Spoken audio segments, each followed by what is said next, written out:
What's good, yo? What's good? Your boy Mike Sid, Speak Your Club Podcast, Vanderbilt representative, and I'm back with the album review, man. I'm gonna be hitting y'all upside the head with some album reviews of 2020, maybe even the past, man.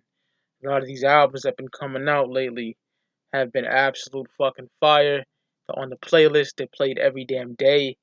The year started off slow for hip hop, but now it's coming. You know what I mean? A lot of dope joints are coming, and I'm enjoying a lot of the ill shit. And right now, I'm doing an album review for an artist I've been fucking with, Jesus Christ, 2004, '05. I know I was a senior in high school when I started fucking with this dude, and I'm talking about Ransom, you know?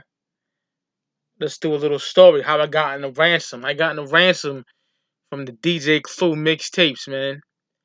From A Team. He was in a group called A Team with this other dude named Hitchcock. You know, the Triangle Offense. Remember, like Joe Budden, Fabulous, Stack Bundles, R.I.P.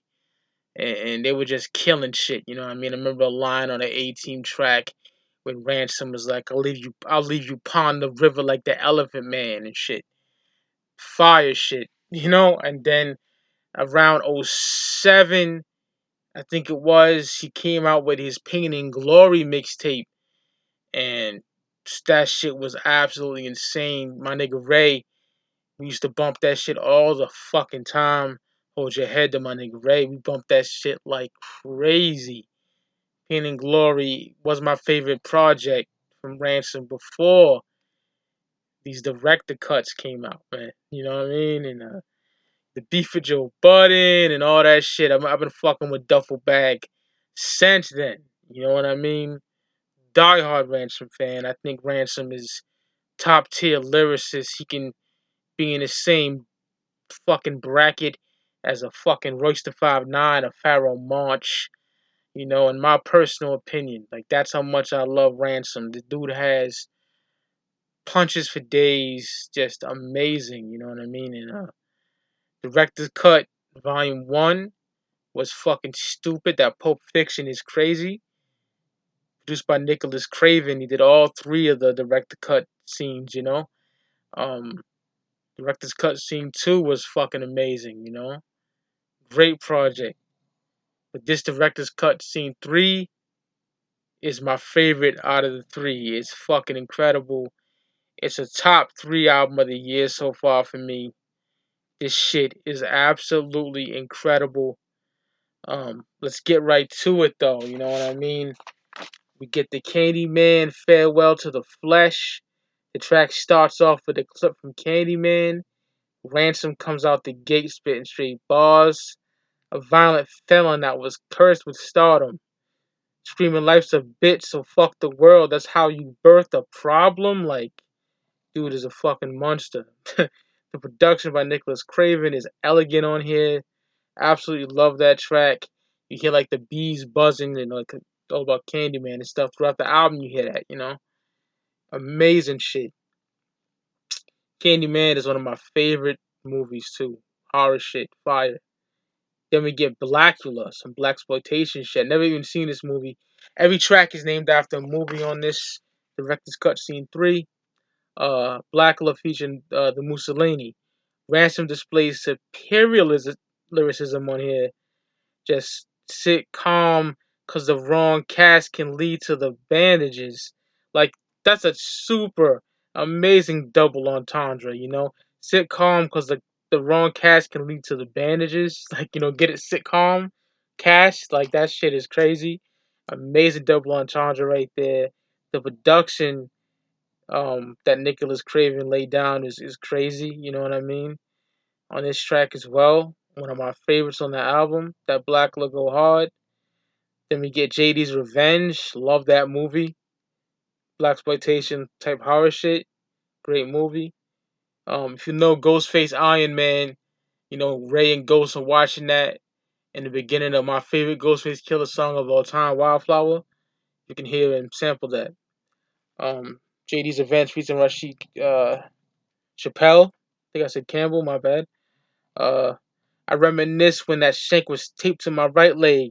I came a long way to them cookies stuck to that white bread. That's some jail shit. So fucking dope.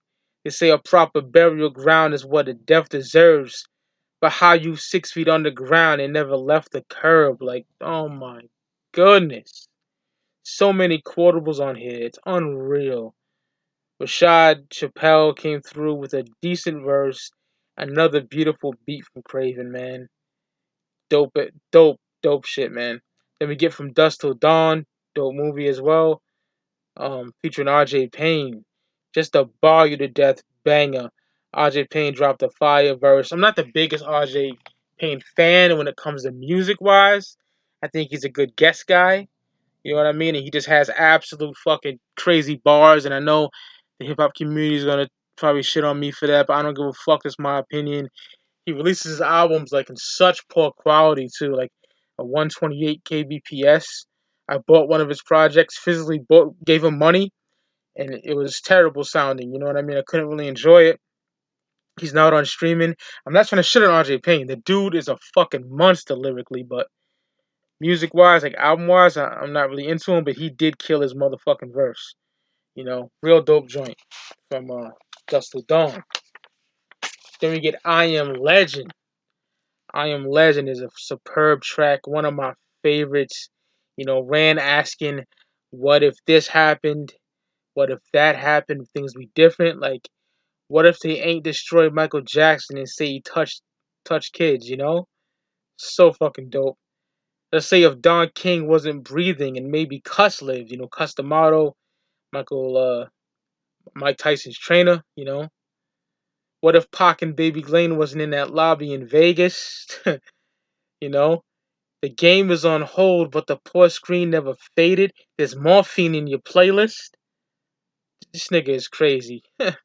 What if that skinny nigga from Marcy never made it? You know, I'm talking about Jay-Z. And this joint is absolutely incredible. Such a dope track. I Am Legend is absolute fire, man. Love that shit.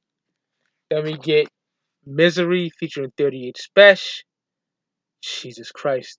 Fucking Ransom on this track. The wordsmith with absurd gifts. I used to serve bricks, now I get paid when the words flip. Like, this nigga's bars just hit different, I'm telling you. I can see you ain't worth shit. Paid in full, still can't believe when he murked Mitch. Rand's pen is fucking insane. 38 Special lays down a decent verse. 38 Special has some of the illest punchlines in the game, in my opinion. But I'm not keen on his voice. That's just me. And niggas be like, well, you like West Side Gun, you don't like 38. Nigga, it's my opinion. You know what I mean? Niggas get real mad when I say that about 38. I noticed that. Because niggas act like 38's like the next coming to Rakim or something. I don't mean no disrespect. It's just the truth.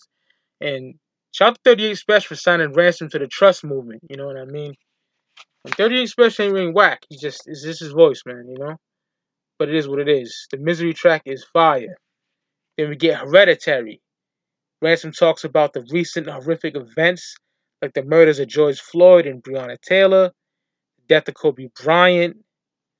The line when he's like, I'm just saying I'll do the dirty work.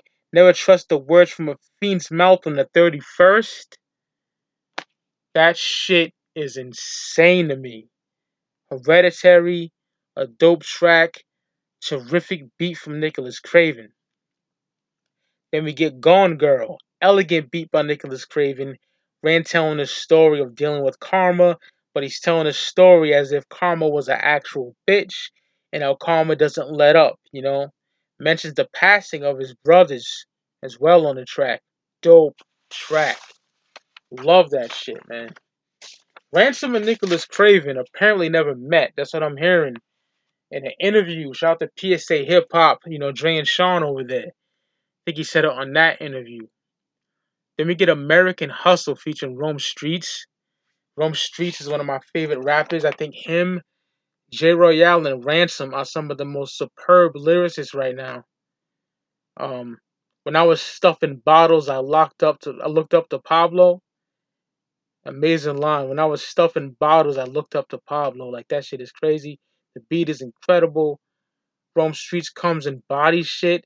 Ironic how I dead every beat that I touch. I'm bad. Leather jacket with the buckle shits. You motherfuckers used to be wavy, but now you stuck on a sunken ship? Rome Streets is a fucking problem. Dude is dead nice. Rome Streets raps very, very, very well. That dude is superb when it comes to lyricism in 2020. There's a beat switch towards the end where Rand lays down some poetry. Dope track. American Hustle is a fucking superior track on Director's Cut 3. Director's Cut 3 is amazing, man. I'm telling you, this album's nuts. The Shining. Love that movie. One of my favorite horror movies of all time. Amazing soulful production. Ransom just lays down a super dope verse. Put a price on your father. I can't afford treason. He'll be a dead man walking. Somebody call Negan. Man. Jesus Christ. Use a social media baby. Lazy to call your mother. Wish a happy birthday to Future, but don't support your brothers. Great way to close out the album, man. And there's a funny little skit where I looked it up because I was so interested where it was from. Some dude's like, I got a great album today. You know what I mean? And at the end, he's like, can I borrow it? Some dude says to him, and he's like, no, no, brother, you got to get your own. That's from some Time Life fucking infomercial or something. You know? And I thought that shit was fire, bro. I thought that shit was real dope to add that on there. So there you have it. Ransom Director's Cut Scene 3, produced by Nicholas Craven. This Nicholas Craven and Ransom fucking hookup has been flawless. You know what I'm saying? And I hope part 4 comes out next year or something. But this shit is nuts. Ransom is one of my favorite MCs of all time. I've been a Ransom fan forever, bro. When niggas used to go crazy over Joe Button, I was going crazy over Ransom. I like Ransom much better than Joey, man. I like Joe Button, but Ransom is just a fucking beast. You know what I mean? And I'll give you my top 3 tracks. My top 3 tracks of Ransom Director's Cut Scene 3 is definitely I Am Legend. That's my favorite track on that album. Second would definitely be Hereditary. And my third favorite track would be American Hustle featuring Rome Streets. Those are my top 3 joints on the album. And my final verdict is 5 mics. Yes. So the album came out 2 3 weeks ago. It's 5. Yes, 5 mics. I know when I like something. You know what I mean? I know it. Put it this way: Benny the Butcher, Tanner Talk 3. That's a classic. It came out 2 years ago, but it's a fucking classic. I play it like it came out today. You know what I mean? West Side Gun Fly Guard is a classic. J. Royale, The Ivory Stoop is a classic. You know what I'm getting at? Daniel's Son and Future Wave. Pressure Cooker is a classic. Martin Classics, okay? This album is a classic. Please, Nicholas Craven, press up a CD. I'm gonna buy the motherfucker. Ransom Director's Cut, Scene 3, 5 mics. Easily. And on that note, it's your boy Mike Sid, Speaker Cloud Podcast, Bender Boy Representative. Expect more album reviews coming at y'all shortly, man. Love y'all niggas. Appreciate the support. Peace.